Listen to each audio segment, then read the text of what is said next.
রিয়াজ কোমরে হাত বুলাতে বুলাতে রিমির কানে কানে বলল, ডিয়ার, আমাকে মেরে ফেলার প্ল্যান করছো? খাবারে বিষ মিশিয়ে দিবে বুঝি? রিমি চমকে উঠে কথা শুনে তাকাতে রিয়াজ রিমির মুখে ঘাম নিজের নাক দিয়ে ঘষে মুছতে লাগলো। রিয়াজ, অনেক সুইট তোমার গায়ে ঘাম, একদম পারফিউম। রিমি মনে মনে ভাবছে নিজের চোখ বন্ধ করে, বিষ দিলে তো তুই মরবি আর আমি জেলে যাব। বিষ না, ঝাল দিয়েছি, তুই অর্ধেক মরবি। ঝালের জন্য তো আমাকে জেলে যেতে হবে না। রিমি খাবার তৈরি করে ফেললো আর ডাইনিং টেবিলে সাজালো। সবগুলো রিয়াজের পছন্দের খাবার। সার্ভেন্টের কাছ থেকে জেনে নিয়েছে সে রিয়াজ কি কি খাবার খেতে পছন্দ করে। রিমি নিজের পছন্দের একটা খাবারও বানিয়েছে। রিয়াজ খাবারের মেনু দেখে খুশি হয়েছে। সে ভাবছে রিমি তার ভালোবাসা বুঝতে পেরেছে, সেজন্য তার পছন্দের খাবার বানিয়েছে। রিমি নিজের হাতে সার্ভ করে দিয়েছে। রিমি, নিন শুরু করুন, খেয়ে বলুন কেমন হয়েছে। আর শুনুন, পুরো খাবার একেবারে খাবেন, একটু খেয়ে থামবেন না, না হলে বুঝবো আপনি আমাকে ভালোবাসেন না। রিয়াজ, কি আমি তোমাকে ভালোবাসি না? ঠিক আছে, কথা দিলাম, খাবার যেমনই হোক পুরোটাই খাবো আমি। থামবো না আমি পুরো খাবার শেষ করা পর্যন্ত। আমার ভালোবাসার প্রমাণ দিব আজকে। রিমি, তাহলে কথা দিলেন পুরো খাবার খাবেন তো? ঠিক আছে, খাওয়া শুরু করুন। রিয়াজ, দাও। আচ্ছা, সবটা আমার পছন্দের, তাহলে নিজের জন্য কি বানিয়েছো? তুমি আমার সাথে খাও। রিমি, এই রে, কাজ হয়েছে, আমি খেলে তো। রিয়াজ, মনে মনে কি ভাবছো, খাবারে বিষ মিশিয়ে দিয়েছো বুঝি? বলেই শয়তানি হাসি দিল। রিমি ঘাবড়ে গেল। রিমি, আমি পরে খাবো প্লিজ, আপনি আগে খান। আপনার জন্য স্পেশালি খাবার তৈরি করেছি, আমার জন্য ঢ্যাঁড়স ফ্রাই বানিয়েছি। রিয়াজ, কি বানিয়েছো? ঢ্যাঁড়স ফ্রাই? এ কি কোনো পছন্দের খাবার হলো? আজীব। রিমি রেগে গেল, রেগে গিয়ে বলল, আই লাইক ঢ্যাঁড়স, আপনার তাতে কি? আপনার খাবার খান আপনি। রিয়াজ, রেগে কেন গেলে গিয়ার, এমনি মজা করছিলাম। রিমি, আচ্ছা এবার খান। রিয়াজ, ওকে ওকে খাচ্ছি। রিমি, খা খা, ভালো করে খা। বম্বে মরিচ দিয়েছি খাবারে, নিউজ পেপারে পড়েছিলাম এই মরিচ খেয়ে একজন ক্লিনিকে 3 মাস ছিল। এবার তুইও থাকবি ক্লিনিকে আর আমি পালাবো। রিয়াজ খাবার মুখে দিল, মুখে দিয়ে রিমির দিকে তাকালো। রিমি, আমাকে ভালোবাসেন না তাই না? বলেই একটা দুষ্ট হাসি দিল রিমি। রিয়াজ রিমির দিকে তাকিয়ে একের পর এক খাবার খেতে লাগলো। রিমি তো অবাক, রিয়াজের ফেস, ঠোঁট লাল হয়ে গেছে, তারপরও সে খাচ্ছে। রিয়াজ পুরো খাবার খেলো। খাওয়ার পর ইশারায় রিমিকে খেতে বলল। রিমি তো ভয়ে শেষ, রিয়াজ কথা বলতে পারছে না, তাই উঠে গিয়ে কিছুটা ঢেঁড়স ফ্রাই রিমিকে খেতে বলল। রিমি ভুল করে নিজের খাবারেও মরিচ মিশিয়ে দিয়েছিল। সে এই খাবার খেতে পারবে না, সে ছোট থেকে ঝাল কম খায়, আর এত ঝাল তাহলে খাবে কি করে? রিমি, আমি খাবো না, আমার খিদে নেই, আমাকে যেতে দিন রুমে। ভয়ে কাঁদতে কাঁদতে কথাটা বলল রিমি। এবার রিয়াজ নিজের ভয়ঙ্কর রূপ ধারণ করলো। সে নিজের শার্টের বোতাম খুলতে লাগলো। রিমি এটা দেখে তো আরো ভয় পেয়ে গেল। রিমি, আপনি বোতাম গুলো খুলছেন কেন? আপনি কি করবেন?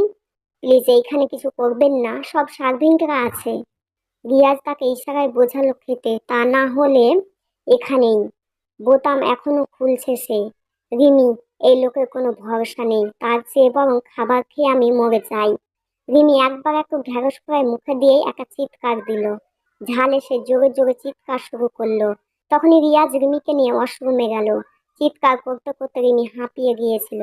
রিয়াজ ঝর্ণার নিচে রিমিকে নিয়ে দাঁড়ালো। রিমি এখনো চিৎকার করছে।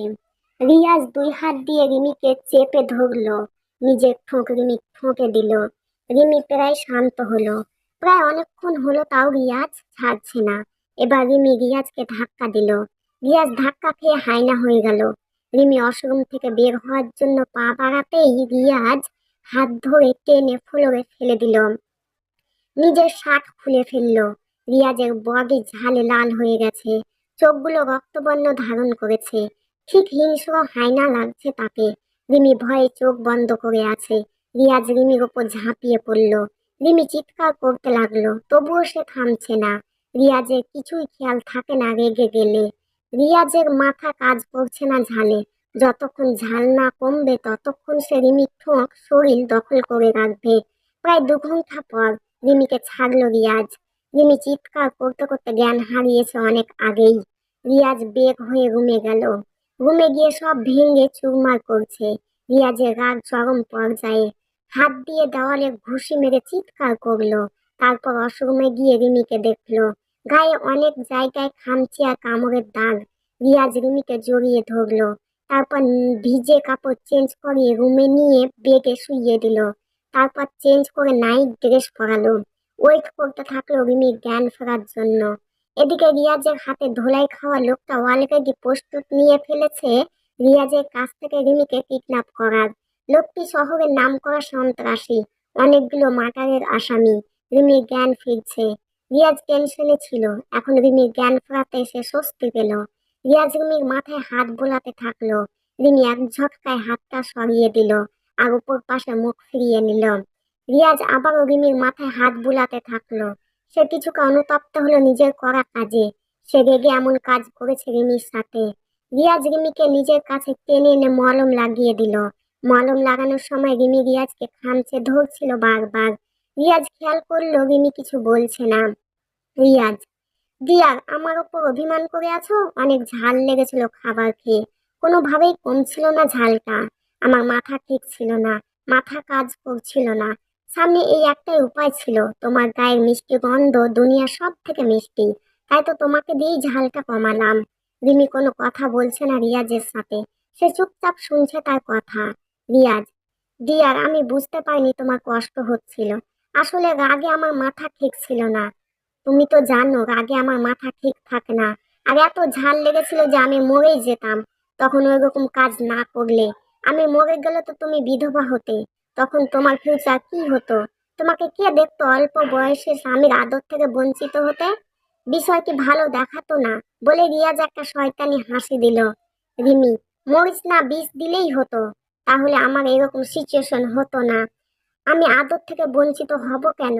আর তুই মরলে আমি আবার বিয়ে করতাম। আর আমার বাবার টাকা তোর থেকে বেশি আছে, উনি আমাকে দেখতেন। মনে মনে রিমি কথাগুলো বলল। রিয়াজ রিমিকে নিজের বুকে জড়িয়ে ধরলো। রিমি কিছু বলেনি, সে রিয়াজকে চিনছে।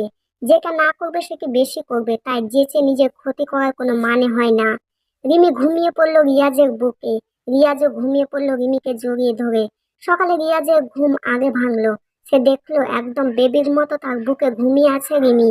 রিয়াজ মুচকি হাসি দিল। রিয়াজ, সেই দিন বেশি দূরে নেই যেদিন তুমি এই হাইনাকে ভালোবাসবে আর আমার আদর পাওয়ার জন্য বায়না ধরে কান্না করবে। I love you dear. রিমির ঘুম ভাঙলো। সে নিজেকে রিয়াজের বুকে দেখলো। এমনি কি পরনের ড্রেসটাও ঠিক নেই। কিছুটা লজ্জা পেয়ে দূরে সরে গেল রিয়াজের কাছ থেকে। রিয়াজ রিমিকে আরো কাছে এনে নিজের নাক রিমির গালে ঘষতে লাগলো। রিমি চোখ বন্ধ করে ফেললো আর নিজের হাত দিয়ে রিয়াজকে খামচে ধরলো। Riyaz, good morning dear and I love you sweet heart. এখন ওয়াশরুমে গিয়ে গোসল করে নাও, তারপর নিচে চলে এসো। তোমাকে নিজের হাতে খাইয়ে দিব, তারপর তোমার ফেসে ঠোকে লেগে থাকা খাবার আমি খাবো। রিমি চুপ করে আছে, কি বলবে সে তার কিছুই বলার নেই। শুধু চুপচাপ সহ্য করতে হবে এই স্বামী নামে হাইনার টর্চার। রিমি, আমি এখান থেকে কখনো পালাতে পারবো না। আর পালিয়ে যাব কোথায়? আমার অস্তিত্ব বলতে কিছুই নেই এখন। এই হাইনার এখন আমাকে পুরোপুরি দখল করে নিয়েছে। আমি পালালেও পালাতে পারবো না এখন। মনে মনে কথাগুলো বলল রিমি। রিয়াজ নিজের ঠোঁট রিমির ঠোঁটে হালকা ছোঁয়ালো, তারপর তোয়ালে দিল ওয়াশরুমে যেতে। নিজের হাতে খাবার খাইয়ে দিল রিমিকে। তারপর বরাবরের মতোই সে রিমির মুখে লেগে থাকা খাবার খেলো। এটা এখন তার রুটিন হয়েছে, সব সময় রিমির মুখে লেগে থাকা খাবার খাওয়া। রিমিও এখন অভ্যাস হয়ে গেছে এই বিষয়টি। আর ও আরো অনেক কিছু অভ্যাস হয়েছে তার। রিয়াজের জোর করে ভালোবাসা আদায় করার অভ্যাস, যখন তখন নানাভাবে নিজেকে প্রেজেন্ট করা রিয়াজের পছন্দ মতো, সবসময় রিয়াজের নাক রিমি গালে ঘাড়ে ঠোঁটে আর কোমরে ঘষতে থাকা। আরেকটা সুন্দর অভ্যাস হয়েছে তার, রিমি শুয়ে থাকলে রিয়াজ তার মাথায় হাত বুলিয়ে দেয়। এটাই একমাত্র অভ্যাস যেটা রিমিকে সব ভুলিয়ে দেয়, সারাদিনে রিয়াজের করা কাজগুলো। এভাবে প্রায় 1 মাস হয়েছে। রিয়াজ আর রিমির দিনগুলো সে এভাবেই কাটছিল। রিমি এখন কিছুটা মেনে নিয়েছে, এসব মেনে নিতে বাধ্য হয়েছে। কিন্তু মাঝে মাঝে সে রিয়াজকে কাছে এলে ধাক্কা দেয়, খাবারে মরিচ লবণ মেশায়, এখানে ওখানে লুকিয়ে থেকে রিয়াজকে কষ্ট দেয়।